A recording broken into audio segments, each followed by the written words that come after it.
episode van Radio Scriptura, 'n potgooi van Scriptura. 2 Timoteus 3 vers 16 en 17 sê die hele skrif is deur God geasem. Die woord van God is voldoende om ons te onderrig in die waarheid, dwaling te bestry, verkeerdhede reg te stel en 'n regte leefstyl by ons te kweek. Scriptura is daarop gemik om dit vir jou te wys. Jou gasheer vir hierdie episode is Gerard van Ryn. Goeiedag almal, dis lekker om vandag saam met julle te gesels. Vandag is Jaco hier saam met my. Jaco, ek hoop dit gaan goed met jou. Ja, goed Gerry, dankie. En by jou kant? Ook goed, dankie. En ons hanteer in vandag se episode 'n luisteraarsvraag. Dit is altyd vir ons lekker om die vrae te kry. Ons kan nie altyd so flink op almal in episodes antwoord nie. Maar die luisteraarsvraag van vandag. Sondag is God tydens die seun aangespreek as God die Vader en ook God die Moeder. Dit was nie in 'n gereformeerde kerk nie. Is dit Bybels? Is dit laster? Is dit aanvaarbaar? Hier is 'n lekker vraag waaroor ons vandag gaan gesels. Oor God die Vader en dan al hoe meer mense wat begin praat van God die Moeder. Baie keer sal nou vertrekpunt wees en sê maar sommige mense het nie goeie verhoudings met hulle Vader nie. So ons kan nie net van God die Vader praat. Ons praat van God die Moeder ook. Nou die vraag is baie tot op die punt af mooi, is dit Bybels, is dit laster, is dit aanvaarbaar? Oor hierdie vraag bietjie te gesels, gaan ons eers kyk na hoe God homself in die woord in die Bybel openbaar. En dan kyk ons na die mens se eie willige aanbidding. En laaste, hoekom dit belangrik is om deel te wees van 'n ware kerk.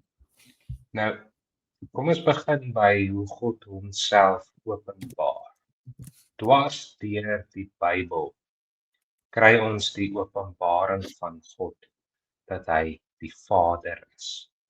Byvoorbeeld Efesiërs 1 vers 1 tot 5.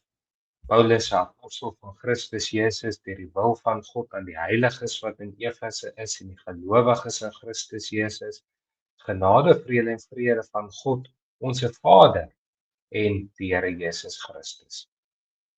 En dan wat daarop volg. Wat ons ook sien, is dat ons Here Jesus na sy Vader verwys. Byvoorbeeld die hoëpriesterlike gebed in Johannes 17, waar hy met sy Vader praat. Hy het sy oë na die hemel opgehef en gesê, Vader, die uur het gekom, verheerlik u seun.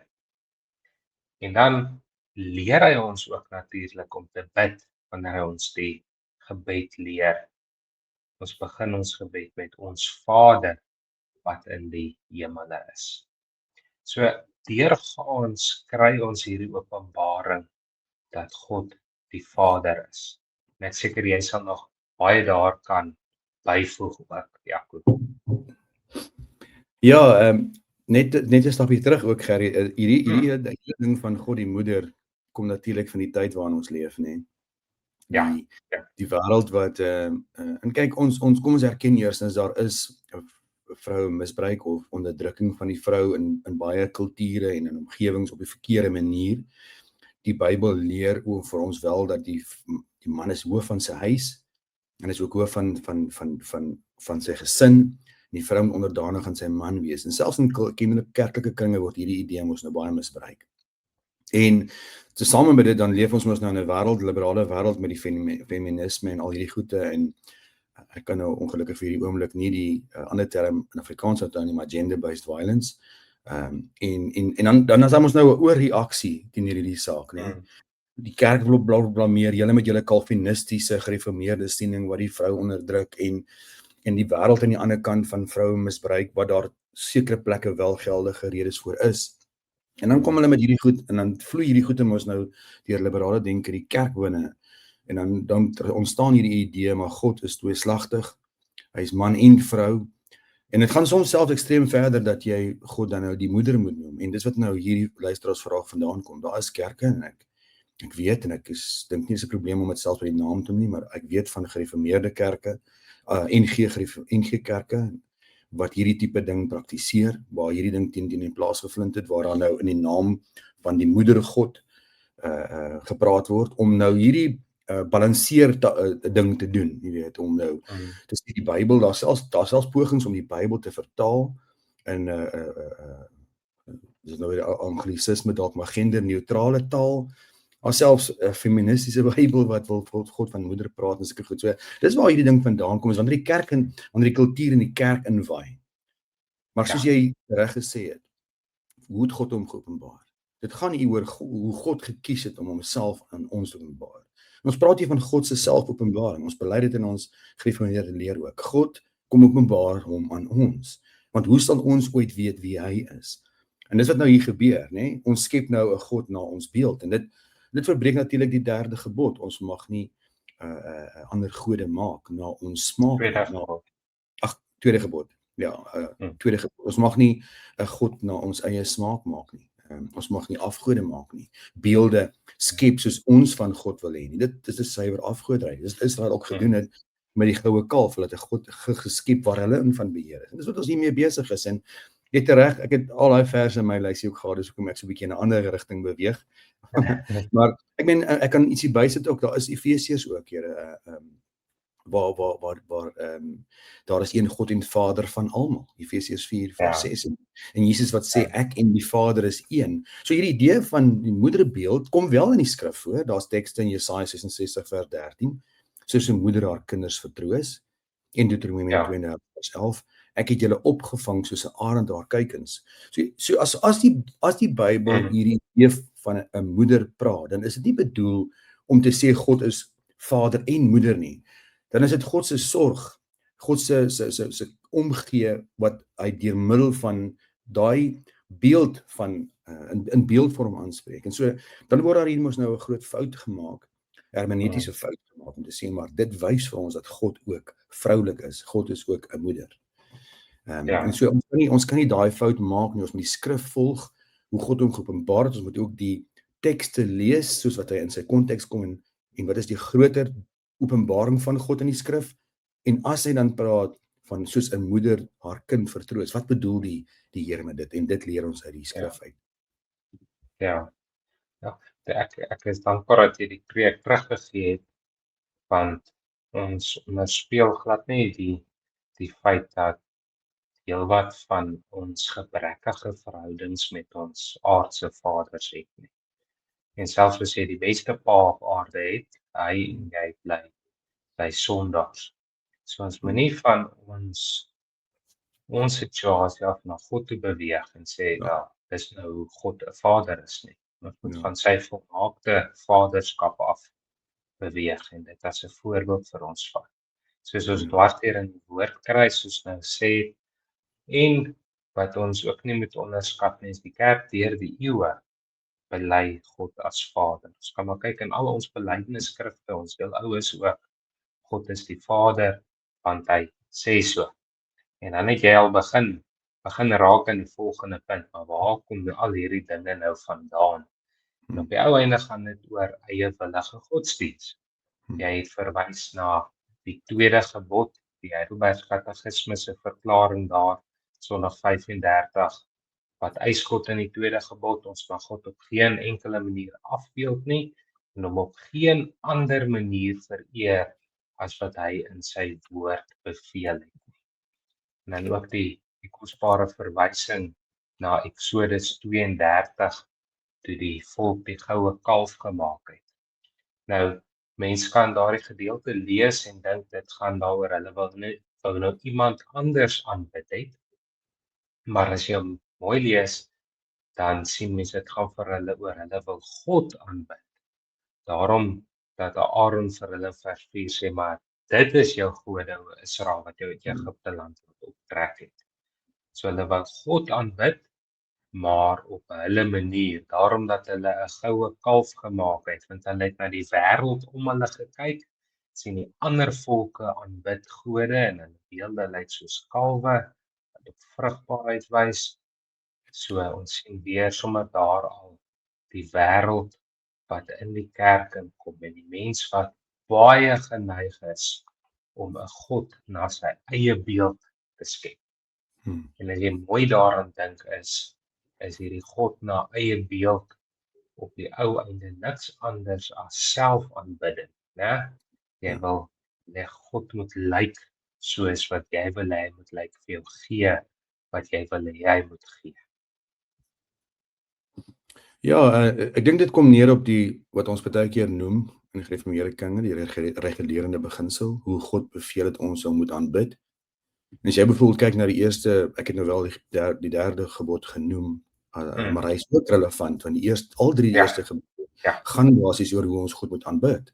Jy mag geen ander gode voor my hê nie, jy mag geen afgode maak of dien nie, jy mag die naam van die Here jou God nie uitelik gebruik nie. So as ons God se naam verdraai op 'n manier wat ons daarvan hou, dat hy nou 'n moeder is en in titels aan hom in titels en aan hom toesken wat hy nie aan homself toegeken het geopenbaar het nie. Dis ons besig om aanbidding te verdraai in verskillende vorm. Ons is besig om te kies hoe ons God vir ons moet wees en hoe ons hom wil aanbid, en ons gaan hom nie aanbid op 'n ander manier as wat hy vir onsself wys nie. In baie van hierdie kringe word daar gepraat van God is liefdeloos as hy sekere dinge sê, as ons sê hy het sekere dinge gesê en gedoen. God is liefdeloos as hy net praat van 'n man, want hoe identifiseer ek as 'n vrou nou met 'n God wat net 'n vader is? Maar God in sy wysheid het gekies om so te openbaar wat die beste vir ons sal wees. En ons het baie voorbeelde in die skrif van hierdie verkeerde aanbidding. Daai bekende gedeelte van Nadab en Abihu, wat op hulle eie manier vreemdevuur voor die Here gebring het, en hulle is verteer, hulle is met die dood deur God getref. Job 4:27 sê vir ons, die ware aanbidders moet hom aanbid in Johannes sê Job. My afkorting lyk soos JOB. Johannes 4:24, die ware aanbidders moet hom in gees en waarheid aanbid. Jy kan nie die waarheid losmaak van die gees nie. En in Deuteronomium 12:32, alles wat ek julle beveel, daarby mag julle niks byvoeg nie en niks wegneem nie. So ons kan nie die Bybel in ons eie kulturele terme ontleed en sê nou aanbid ons God ook op 'n eiewillige manier as 'n moeder nie. Dit kom nie in die skrif voor, maar uit ons eie kultuur het. Dit weerspieël nie God se openbaar nie, maar ons eie menslike ideologie. En soos ons al reeds met mekaar gesê, dit breek hierdie gebooie wat die Here gegee het oor om hom te aanbid. So om God as moeder te noem, is nie net 'n klein verskil nie. Dis nie party ons kan argumenteer en sê, dit is nie so erg nie, los maar die kerke wat so praat. Nee, dit is aanbidding wat God nie beveel het nie. Dis eiewillige aanbidding, soos jy reg in hierdie punt na verwys. Dis iets wat die Bybel baie ernstig afwys, dis 'n baie ernstige sonde teen God.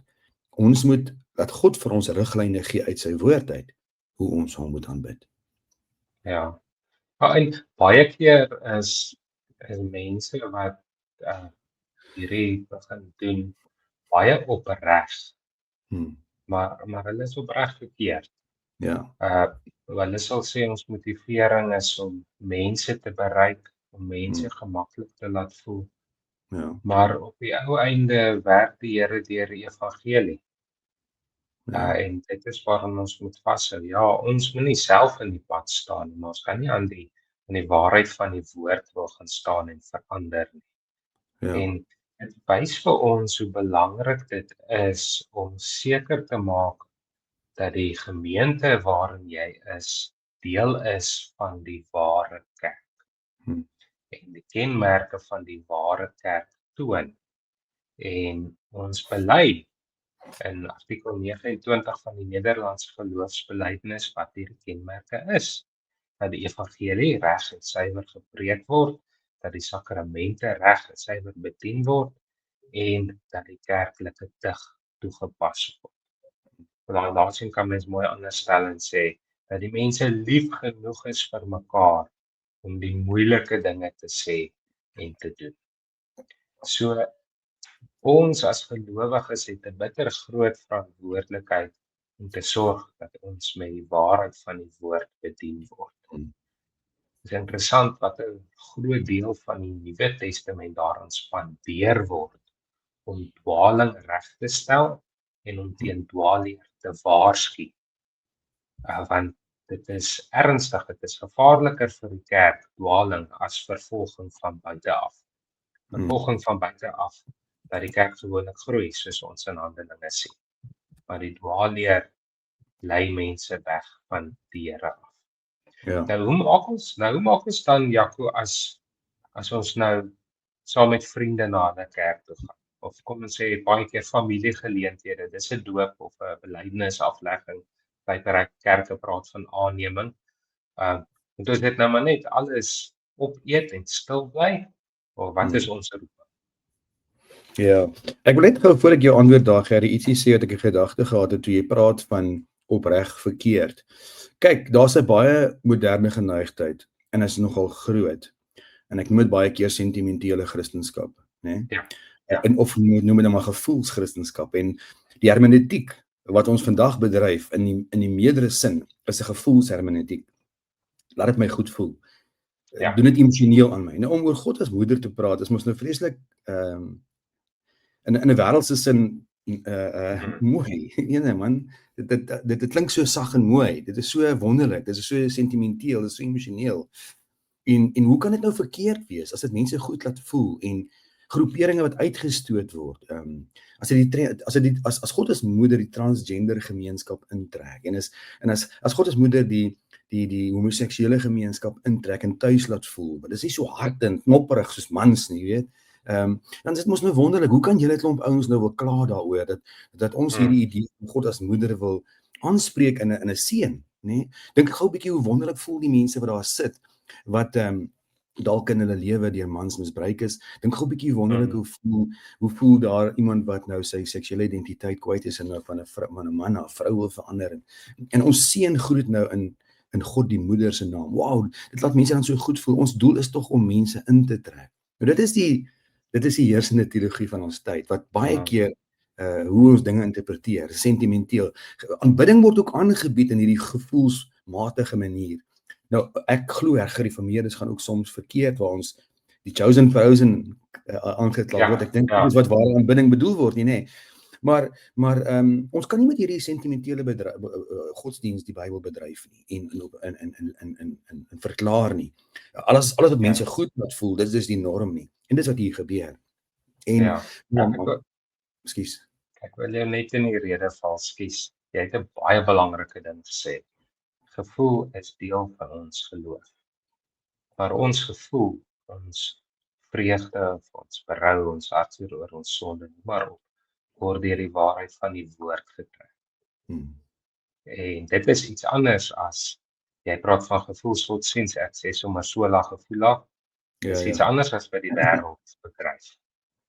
Ja. Nee, inderdaad. En ek meen om aan te sluit dan by jou punt, sluit dit ook baie goed aan, want as ons nou na jou punt toe gaan oor die ware kerk, ek meen, jy kan net 1 Timoteus en 2 Timoteus se briewe lees. Ek weet jy het ook 1 Timoteus gepreek ruk terug. Ek het nou onlangs klaar gemaak met 1 Timoteus. Daarso is Paulus dit was juist interessant en dit is so toepaslik eintlik. Jy ken nou want jy het ook 1 Timoteus gepreek. Dit is juist dan die God van die Diana, die vroue God en feminisme het geheers in daai omgewing. In Efese. Nee, Diana was die tempel gewees en daar was hierdie wanvoorstelling van die huwelik ook. Die vrou moet nou begin 'n rol kry in die kerk en die man is nie meer die hoof van sy huis nie. Die vrou is nou die vrou is eintlik vereer in daai konteks van 1 Timoteus. Hierdie tempelaanbidding wat opgerig was aan Diana, die vroue God. En binne in daai konteks skryf Timoteus en hy sê nee, en hy gee vir ons die reëls van wie is die amptdraers. Die mans is die amptdraers en die reëls van die huis en hy skryf duidelik dit is hoe julle in die huis van God moet gedra. Dat jy weet hoe jy in die huis van God moet gedra. So die Here het duidelike reëls vir ons gemaak en wat ook by die ware kerk idee uitkom, sê Paulus vir Timoteus in 1 Timoteus 3 vers 15, die kerk is die pilaar en grondslag van die waarheid. En hy sê in 2 Timoteus vir hom, preek die woord in seisoen en uit seisoen en weet dat daar mense gaan wees met oortjies wat juk en wat nie wil hierdie goed hoor en hulle gaan dinge verander soos hulle dit wil hê. So dis baie duidelik dat die verkondiging van God se woord en die ware verkondiging, met ander woorde ons kry ons openbaring uit die woord uit. Die Here gee vir ons met gesonde hermeneutiek die waarheid uit sy woord. Ons ontsluit sy waarheid, nie ons eie waarheid nie. Ons verkondig dit. En dit is die kern van 'n ware kerk. Dis waar die drie pilare van 'n ware kerk vir ons een gegee word. Waar die evangelie suiwer verkondig word. Nou baie mense sal nou weer daar sê, ja, maar ons praat net hier van die evangelie, dan kan ek mos maar God as my moeder noem. Nee. Ja.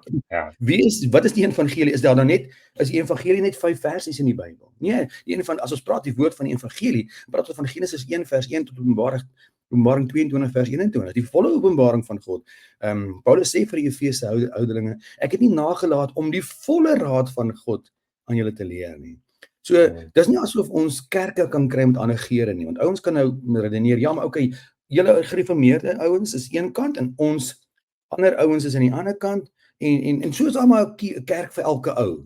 Jy weet, so asof God verdeeld in homself is, en die waarheid meer as een waarheid is, sodat ouens aanvaar ons nou maar, ons is 'n ander deel, 'n faset van die evangelie, wat God as moeder sien, en julle is 'n ander faset van die evangelie, wat God as vader sien, en so komplementeer ons mekaar. Nee, dis nie waarom ons hier besig is nie. Daar's een evangelie, dit omvang die hele Bybel, en is God se selfopenbaring, en 'n ware kerk strewe. 'n Ware kerk is nie 'n kerk wat sê ons is nie, dis arrogant om te sê ons het die foute nie. 'n Ware kerk is nie 'n kerk wat sê ja, ons het geen foute nie, maar 'n ware kerk is 'n reformerende kerk, Semper Reformanda. Ons vra altyd die groot vraag, wat sê God? En ons soek daai wil van God toenemend, en ons buig voor daai troon van God toenemend om sy wil te doen. En as dit beteken dat ons in 2025 agterkom, daar's ding wat ons verkeerd doen, nie vir ons die skrif nie, dan reformeer ons. Ons skep nie iets van nuut nie. Ons gebruik nie kultuurhermeneutiek om 'n nuwe waarheid in die kerk in te bring. Ja. Jaco, jy het nou 'n paar keer die woord hermeneutiek gebruik. Dalk het 'n sinnetjie wat dit beteken. Ja, nee, jy praat jy maar, gaan jy eers voort? Ja, nee, ek sal begin en sê hermeneutiek is om die waarheid van God se woord toe te pas in ons lewens vandag. So ek dink ons moet net ons luisteraars net saamvat, dit is verantwoordelike skrifverklaring hoe ons elkeen die Bybel lees, is maar dra dit reg oor. En of daar iets is wat jy daar wil by sê nie, voordat jy dan nou by my vraag uitkom asseblief.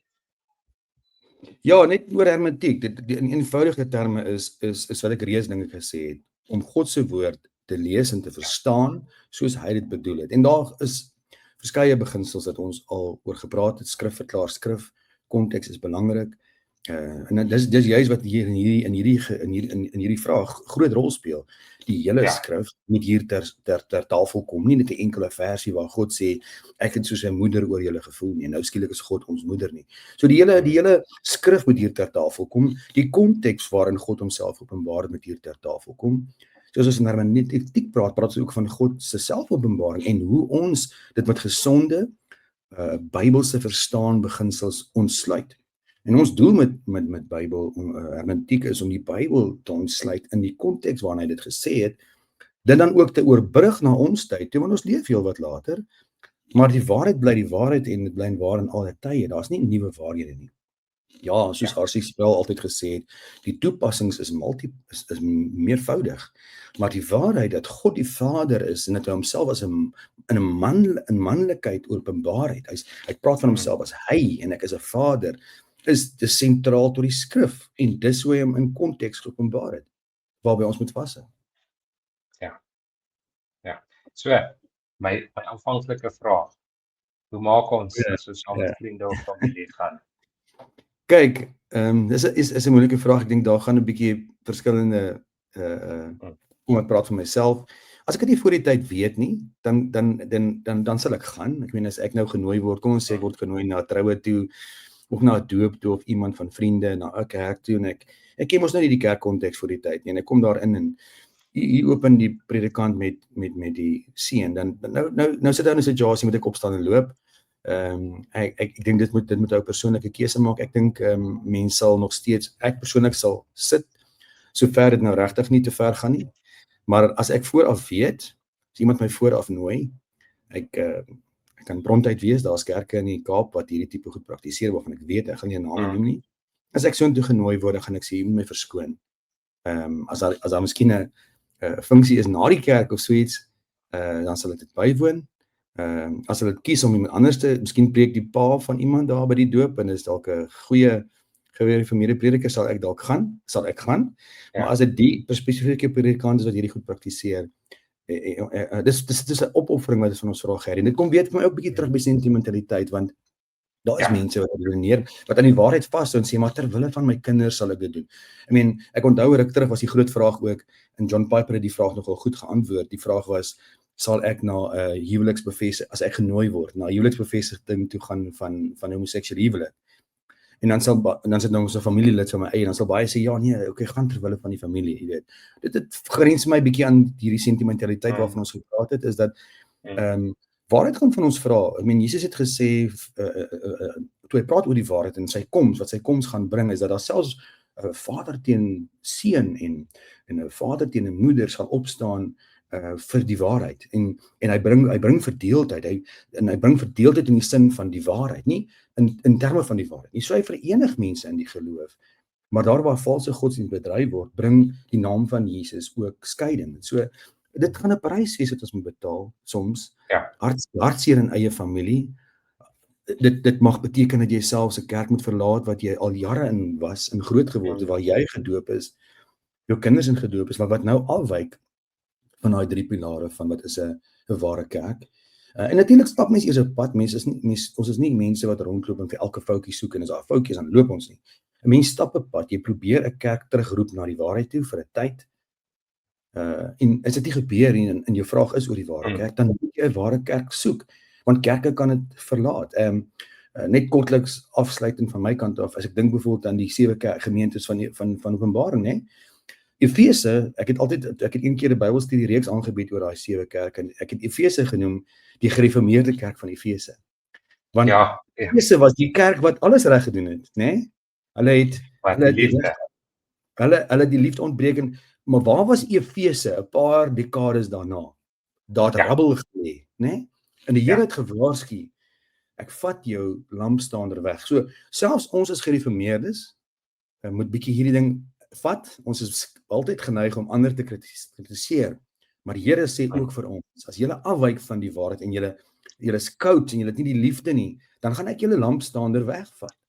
En so waarheid en liefde. Geen kerk staan vir ewig as hy van die waarheid af wegbyt nie. Die Here vat daai lampstaander weg, want sy kerk is groter as 'n enkele gemeente wat die waarheid verlaat. So jy nou mooi sê, daar's 'n koste aan om as gelowige te wees. En nêrens probeer ons Here Jesus dit wegsteek in die evangelies nie. Hy maak dit baie duidelik dat hy is vervolg. Ons gaan dit ook so beleef. So ons gaan nie kan stil bly nie. As my verhouding met ander mense, as ek regtig verhouding het, moet ek vir hulle kan sê. Want ek is lief genoeg vir hulle dat hulle die waarheid kan hoor. Dit was 'n baie lekker gesprek, Jaco. Ek seker ons kan nog baie lank aanhou gesels oor hierdie punt. Net die luisteraarsvraag weer, is dit Bybels? Nee. Is dit laster? Ja. Is dit aanvaarbaar? Nee.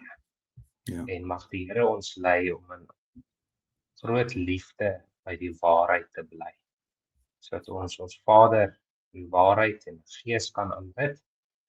En ons as Scriptura span se bede is ook dat hierdie episodes, soos al die ander episodes, sal bydra tot julle opbou in die geloof. Ons probeer glad nie die kerk se plek inneem nie, soos elkeen deel van 'n gemeente onder 'n kerkraad se toesig, sodat daarom die groot klem op die ware kerk. So voeg jou by die ware kerk. Baie dankie vir die vraag en ons hoop om in die toekoms weer soos die geleentheid om op toe nog luisteraars vrae te antwoord. Totsiens.